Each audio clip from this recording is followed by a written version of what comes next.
자, 오늘 본문 말씀은 예수님께서 처음 공생애를 시작하신 그런 내용의 말씀입니다. 자, 예수님은요, 죄인들을 구원하시기 위해서 목숨을 버리셨습니다. 또한 구원의 은혜를 주시기 위해서 이 땅에 오셨지요. 그런데 이제 그 예수님께서 공생애를 처음 시작한 곳이 오늘 본문에 의하면 어디라고요? 갈릴리예요. 예, 본문을 보면 예수님께서 천국 복음을 전파하시고 그 공생애를 시작하신 곳이 곧 갈릴리다라는 것입니다. 자, 그런데 15절에 보면 이런 말씀이 있습니다. 스불론 땅과 납달리 땅과 요단강 저편 해변길과 이방의 갈릴리여라는 말씀이 있습니다. 자, 갈릴리는요 분명히 이스라엘 땅입니다. 그런데 왜 거기에 보면 이방의 갈릴리라고 표현하고 있을까? 이 말씀이 굉장히 중요합니다. 이곳은 왜 이방의 갈릴리라고 했는가 하면 이 지방은요 우상을 숭배하는 이방인들이 많이 살았습니다. 이 갈릴리 이 지역에 이방을 숭배하는 이방인들이 많이 살았습니다. 그래서 붙여진 별명이 이방의 갈릴리다라는 거예요.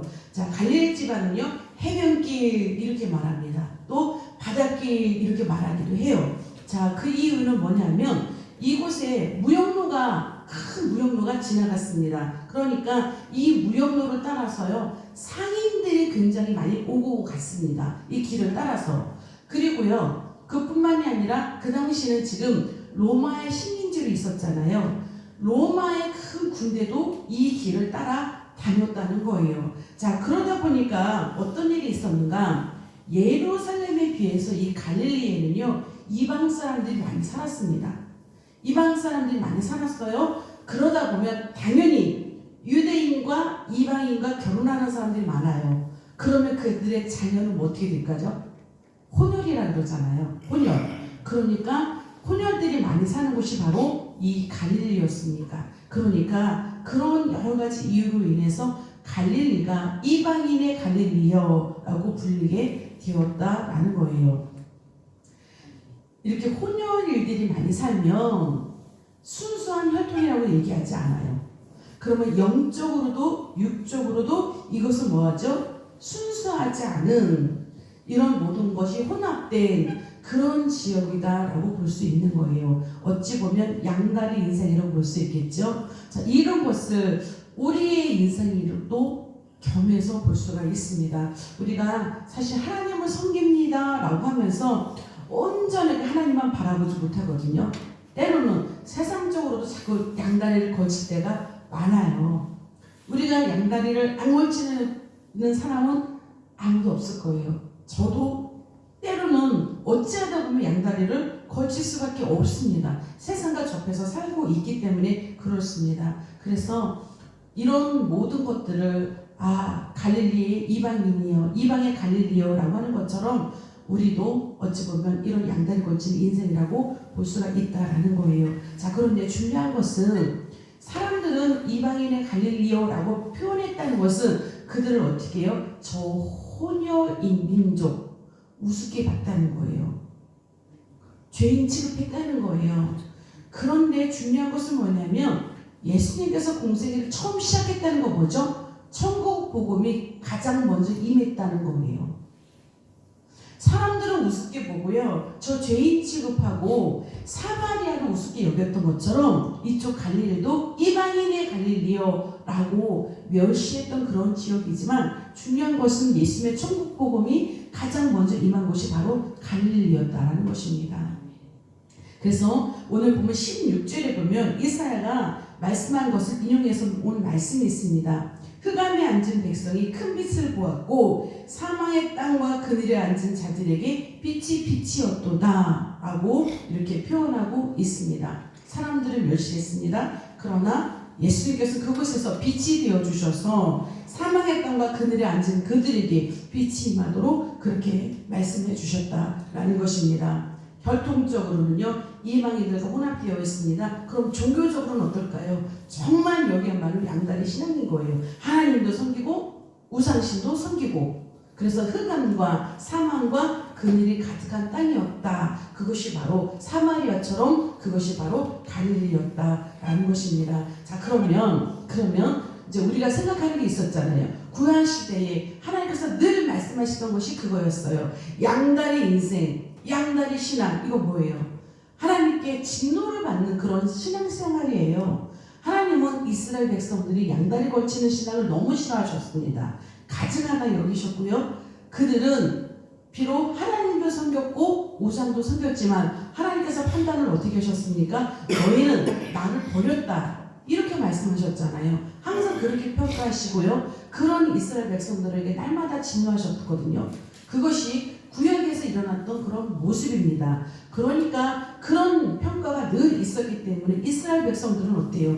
항상 그것을 낮게 여기고 멸시하고 정말 이방인이라고 취급했던 그런 곳일지라도, 그러니 결과적인 건 뭘까요? 구원의 은혜가 없었다. 구원의 은혜가 없었다. 그것이 바로 갈릴리였다. 그런데 그곳에 바로 천국 복음이 임했고요. 주님께서 그것을 가장 먼저 바라보셨다라는 것입니다. 왜 그랬을까요? 왜 그랬을까요? 만약에 예수님께서요, 정말 거룩한 곳, 정말 우리가 볼 때 거룩하다, 정말 저 사람은 천국 갈 사람이야, 우리가 볼 때 그렇게 여기는 사람에게 주님께서 가장 먼저 임하시고 주님께서 가장 먼저 그들을 찾아주셨다면 우리에게는 소망이 있을까요? 없을까요? 없어요. 왜냐하면 우리는 자격이 없기 때문에 그래요. 우리는 자격이 없기 때문에 그렇습니다. 그런데 예수님께서는요, 손가락질하고 조롱하고 정말 저런 죄인들, 우리가 어떻게 너희 같은 죄인들과 같이 할까? 이렇게 업신여기던 그들, 정말 사망과 같은 그들, 어둠과 같은 그들에게 가장 먼저 임하셨기 때문에 우리에게도 소망이 있는 거예요. 왜냐하면 우리는 양다리 인생이기 때문에 그렇습니다. 이것을 세상적인 신앙의 관점으로 보면 구원의 은혜가 임할 수가 없는 곳이에요. 그런데 예수님께서는 그곳에 먼저 임하셨다는 것입니다. 그래서 그들에게 임하셨고요. 그들에게 천국 복음을 전하셨고요. 또한 그 지방에서 직접 걸어다니면서 사람들을 만나셨고, 중요한 거 그들의 모든 병과 약한 것을 고치셨더라. 그를 가르치셨습니다. 천국 복음을 전파하셨습니다. 육신의 질병과 약한 것까지도 다 고쳐주셨습니다. 예수님의 3대 공생의 사역이 있습니다. 그것이 가르치시고 천국 복음을 전파하시고 약한 것을 고치신 거예요. 이 3대 사역이 갈릴리로부터 시작되었다라는 거예요. 그 당시에는요, 이 육체의 질병을 가지고 있는 사람들을 뭐라 그랬는가 하면 저주받은 사람들, 이렇게 여겼습니다. 육체의 질병은요, 하나님께 저주받은 거였어요. 그 당시에는. 그런데 예수님께서 어떻게 하셨습니까? 사람들이 저주받았다고 여기도 그 사람들을 만나주셨고요. 그 사람들을 육체의 질병을 고쳐주셨습니다. 그러면 어떻게 되는 거예요? 하나님의 저주받은 인생을 하나님의 사랑받는 백성이 되게 바꿔주신 거예요. 이것이 바로 천국 복음의 능력입니다. 천국 복음은요, 저주받은 인생을 축복받는 인생, 하나님께 사랑받는 인생으로 바꿔지는 변화가 일어나는 그런 능력이 있습니다.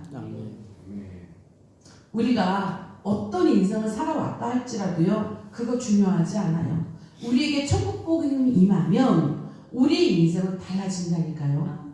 정말 그 복음이 내 심령을 꿰뚫고 내 심령 골수를 쪼개면, 그 천국 복음의 말씀이 나의 심령 골수를 쪼개면 나는 정말 변화되는 인생, 하나님께 사랑받는 인생으로 바뀔 수 있다는 것입니다. 자, 그런데 그 복음이요, 예루살렘과 같이 화려한 곳에 먼저 임하지 않았다는 거예요. 예루살렘에 살고 있는 모든 유대인들, 영적 지도자들은 어떻게 생각했는지 아십니까? 그들은 천국에 가면 우리가 1번으로 갈 사람들이야, 이렇게 여겼어요. 우리가 천국 가면 1번으로 갈 사람들이야, 우리는 당연히 천국 갈 사람들이야 라고 여겼던 사람들입니다. 그런데 예수님은요, 그곳에 먼저 임하지 않으셨습니다. 저 죄인들, 저 지옥 갈 사람들, 이방인 사람들, 우상 섬기는 그런 사람들, 그렇게 여겼던 그런 곳에 가장 먼저 임해 주셨고요. 그들을 가장 먼저 위로해 주셨고요. 그들을 회복시켜 주신 것을 볼 수가 있습니다. 여러분, 우리도요 갈릴리와 같은 인생을 살고 있습니다. 어찌 보면 보잘것없고 내세울 것 없는 그런 인생 우리도 살아가고 있습니다. 세상 거 완전히 끊지 못하셨잖아요. 그쵸? 세상 거 아직 완전히 못 끊으셨잖아요. 그럼 뭐예요? 양다리 인생인 거예요. 우리도 그런 인생 살아갈 수밖에 없습니다. 자, 그런데 그런 인생에 우리 주님이 먼저 찾아와 주셨잖아요. 우리가 하나님께 나올 수 있었던 거, 우리가 예배에 나올 수 있었던 거 내 힘으로 나올 수 없었습니다.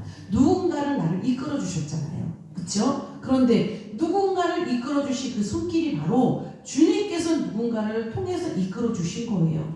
즉 주님이 먼저 나를 찾아와 주시고 주님께서 먼저 나를 만나 주셨다라는 내용입니다. 그러면 나를 만나 주시고 나를 고쳐 주신 거잖아요. 네, 중요한 사건이 그거입니다. 나 같은 사람을 위해서 예수님께서요 이 땅에 오셨다는 거예요.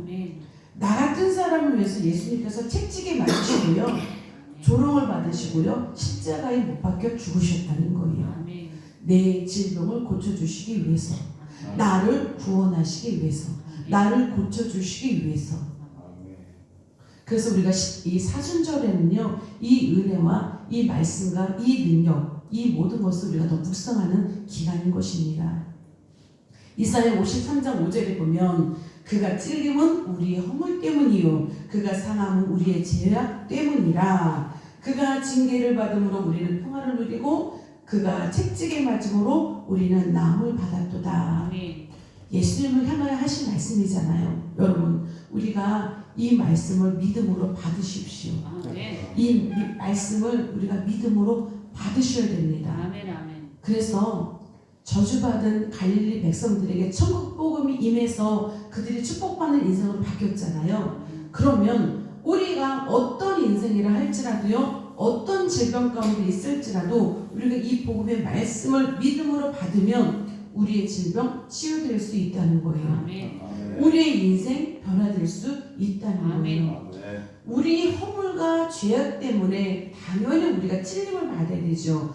당연히 우리가 상함을 받아야 됩니다. 그런데 우리 대신 예수님께서 우리 대신 다 가시에 찔리시고요, 그 몸에 상함을 당하셨습니다. 우리가요 죄 한 번 질 때마다 그거 생각하셔야 돼요. 내가 짓는 이 죄 때문에 예수님께서 가시에 찔리셨지. 내가 이것 때문에 예수님은 채찍에 맞으셨지. 이걸 생각하면 죄 짓다가도 다시 돌이킬 수밖에 없습니다. 마음이 찡할 수밖에 없는 사건이에요. 예수님께서 나 대신 그렇게 모든 것을 당하셨다. 예수님께서 채찍에 맞으심으로 우리가 나음을 받았습니다. 믿으십니까? 믿으세요? 믿으세요. 정말 믿으셔야 됩니다. 그러면 예수님께서 채찍에 맞으심으로 우리가 나음을 받았다. 이 믿음의 말씀을 고백하고요, 이 말씀을 우리 입술에 있게 하고 이 말씀을 우리의 마음에 심령 가운데 있게 하면 여러분, 육신의 병이든지 마음의 병이든지 고침받을 수 있는 거예요. 육신의 병이 있으세요? 마음의 병이 있으세요? 예수님께서 채찍에 맞으심으로 우리가 나음을 받았도다. 예수님께서 채찍에 맞으심으로 내가 나음을 받았도다. 이것을 믿음의 말씀으로 받으면, 하나님께서 주님께서 나에게 주시는 말씀을 받으면 여러분, 나 치유받을 수 있어요. 그것이 어떤 질병이든지, 육신의 질병이든지 마음의 질병이든지. 그러면 나 같은 죄인이 무슨 자격으로 이렇게 구합니까? 그럴 수 있잖아요. 이미 주님께서 다 말씀해 놓으셨어요. 로마서 5장 20절에 보면 죄가 더한 곳에 은혜가 더욱 넘쳐났도다. 죄가 많을수록 은혜가 더 넘쳐난다. 내가 죄가 많아서 주님께 구할 자격이 없습니다. 그런 마음을 더 기뻐하신다는 거예요. 그럴수록 더 간절한 마음이 우리 가운데 있다는 것입니다. 죄로 들끓었던 갈릴리에 오셔서 가장 먼저 복음을 전해주시고요. 죄 많은 사람들을 고쳐주셨습니다. 모든 질병 떠나가게 하셨고요. 저주받을 인생을 은혜받는 인생으로 바꿔주셨습니다. 여러분, 우리의 지금의 인생이 어떤 모습이라 할지라도, 우리가 지금 어떤 질병으로 고통 가운데 있을지라도 이 말씀 묵상하십시오. 예수님께서 채찍에 맞으심으로 내가 나음을 받았도다. 내가 고통스러울 때마다 예수님께서 채찍에 맞으셨지, 예수님께서 채찍에 맞으셨지, 그러므로 나의 이 병은 나음을 받았도다. 선포하십시오. 우리 한번 해볼까요? 예수님께서 채찍에 맞으심으로 나는 나음을 받았다. 나는 나음을 받았다. 나를 고통스럽게 하는 사단 마귀는 떠나갈지어다. 나를 더 이상 고통스럽게 만들지 말라. 나는 하나님의 자녀이다. 예수께서 나 때문에 십자가에서 죽으셨다. 나는 그것을 믿는다. 여러분, 이렇게 선포하십시오. 오늘 하루도 괴로울 때마다, 고통스러울 때마다 이 말씀을 선포하시고요. 이 말씀을 묵상하시고 모든 질병으로부터 일어나십시오. 모든 고통으로부터 일어나십시오. 승리하십시오. 오늘도 승리하는 사순절 6일째 날이 되시기를 오늘도 예수님의 이름으로 축원합니다. 아멘. 기도하겠습니다. 하나님 아버지 감사합니다. 오늘도 우리에게 말씀 주시는 주님 감사합니다. 예수님께서 이 땅에 오셔서 공생의 사역을 시작할 때 정말 모든 사람에게 이방인이라, 이방인의 가들리여라고 죄인 취급받던 그곳으로부터 천국 복음을 전해주셨습니다. 그들을 살리셨습니다. 그들을 고치셨습니다. 그들에게 천국 복음을 전파하심으로 저주받은 그들이 은혜받는 인생, 축복받는 인생, 하나님께 사랑받는 백성으로서 바꿔놓으신 것을 봅니다. 하나님, 그 말씀이 우리 가운데도 임할 줄 믿습니다. 그래서 우리의 어떤 질병도, 어떤 고통도, 어떤 저주받는 인생이라 할지라도, 어떤 죄 가운데 있었을지라도 우리를 하나님의 거룩한 자녀여, 거룩한 백성이요, 복받는 인생으로 변화될 줄 믿습니다. 그렇게 바꿔주실 줄 믿습니다. 모든 질병도 고침받을 줄 믿습니다. 예수님께서 우리 때문에 찔림을 받으셨습니다. 채찍에 맞으셨습니다. 그러므로 우리는 나음을 받았습니다. 이 모든 것을 선포하오니 모든 질병으로서 자유함을 얻게 하시고 치유받는 믿음의 역사가 우리 모두에게 일어나게 하여 주시옵고, 우리 모든 기도하는 사람들과 이 모든 말씀을 나누고 있는 우리 꿈꾸는 성도들에게 동일한 은혜가 임할 수 있도록 하나님 축복하여 주시옵소서. 모든 질병을 떠나가게 하시고 모든 악한 것도 떠나가게 하시고 모든 가운데 승리하는 우리 모두 될 수 있도록 하나님 인도하여 주옵소서. 감사하고 예수님의 이름으로 기도합니다. 아멘.